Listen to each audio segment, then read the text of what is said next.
একজন মুসলমানের সবচেয়ে বেশি ক্ষতিগ্রস্ত হয় কোন গুনাহের মাধ্যমে? সবচেয়ে বেশি ক্ষতিগ্রস্ত হয় মুসলমান শিরকের মাধ্যমে। শিরকে যদি লিপ্ত হয় তখন তার ইমানটাই নষ্ট হয়ে যায়। ক্ষতিগ্রস্ত হওয়া বলতে তার নামে কাটা চলে যায় যখন সে শিরকে লিপ্ত হয়। আল্লাহ বলেছেন ইন্না শিরকা লাযুলমুন আযীম, মহা অপরাধ হলো আল্লাহর সাথে শিরক করা। আমরা আল্লাহর সাথে নানাভাবে শিরক করে থাকি। দেখা যায় যে আমি সিজদা আল্লাহকে দিচ্ছি, কোনো কবর কোনো মাজারে গিয়ে আমি কপাল রাখলাম, সিজদা করলাম, তাহলে যে সিজদা শুধু আল্লাহকে দেওয়ার কথা সেটা আমি মাজারেও দিচ্ছি, এটা হলো শিরক।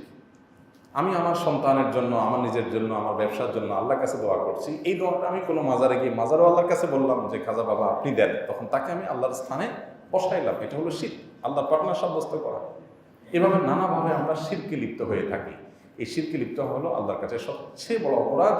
আল্লাহ বলছেন ইন্নাল্লাহা লা ইয়াগফিরু আন ইউশরাকা বিহি, আল্লাহর সাথে শিরক করা হলে এটা আল্লাহ মাফ করবেন না। অন্য গুনাহ আল্লাহ তাআলা যাকে ইচ্ছা তাকে মাফ করবেন। হ্যাঁ, শিরক করার পর যদি তওবা করে ফিরে আসে, লজ্জিত হয়, অনুতপ্ত হয়, তাকেও আল্লাহ তাআলা আবার মাফ করে দিবেন। কেন শিরক সবচেয়ে বড় অপরাধ? দেখুন, আমি প্রায় সময় একটা এক্সাম্পল দিই।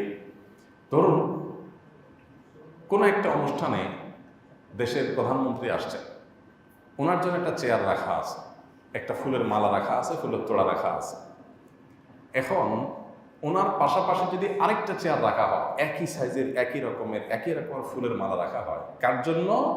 ওই এলাকার মেম্বার সাহেবের জন্য বা চৌকিদার সাহেবের জন্য। চৌকিদার সাহেব মানুষ, মেম্বার সাহেব মানুষ, দিন শেষে রাখা হলো।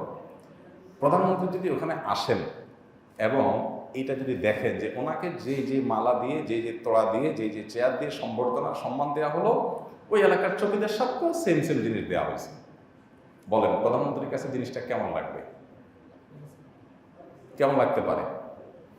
এর বিপরীতে যদি এমন হতো যে প্রধানমন্ত্রীকে চেয়ার দেওয়া হয়েছে, চেয়ারটা ভাঙা, ফুলের তোড়া দেওয়া হয়েছে, ফুলের তোড়াটাতে দু একটা ফুল পচা, কোনো ত্রুটি বিচ্যুতি আছে, অর্থাৎ ওনার সম্মানে যদি একটু কমও করে, হয়তো সেটা বকাঝকা দিয়ে, পানিশমেন্ট দিয়ে উনি এটাকে একটা পর্যায়ে মেনে নেবেন।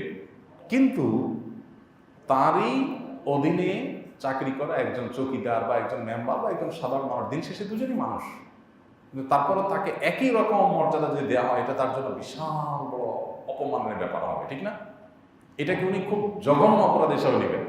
ঠিক একইভাবে আপনি আল্লাহর কোনো আদেশ লঙ্ঘন করেছেন, কোনো নিষেধ লঙ্ঘন করেছেন, আপনি অবশ্যই অন্যায় করেছেন। তবে আল্লাহকে সেজদা দিয়ে আপনি আরেকজনকে সেজদা দিলেন, আল্লাহর একটা সৃষ্টি, এখানে তো দুজন মানুষ, প্রধানমন্ত্রী মানুষ, তিনিও মানুষ। হতে পারে যে ওই লোকটা আল্লাহর কাছে প্রধানমন্ত্রীর সাথে বেশি প্রিয়, হতে পারে।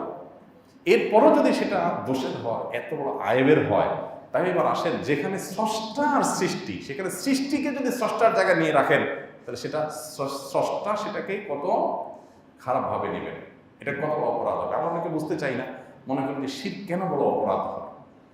শিরক বড় অপরাধ হওয়ার আরেকটা বড় কারণ হলো মানবতার অপমান। মানবতা, আপনি একটা মানুষ খুন করেছেন, আপনি অপরাধ করেছেন, আপনি অন্যায় করেছেন, কিন্তু আল্লাহর সাথে শিরকে লিপ্ত হয়েছেন, তার চেয়ে বড় অন্যায় করেছেন। কেন?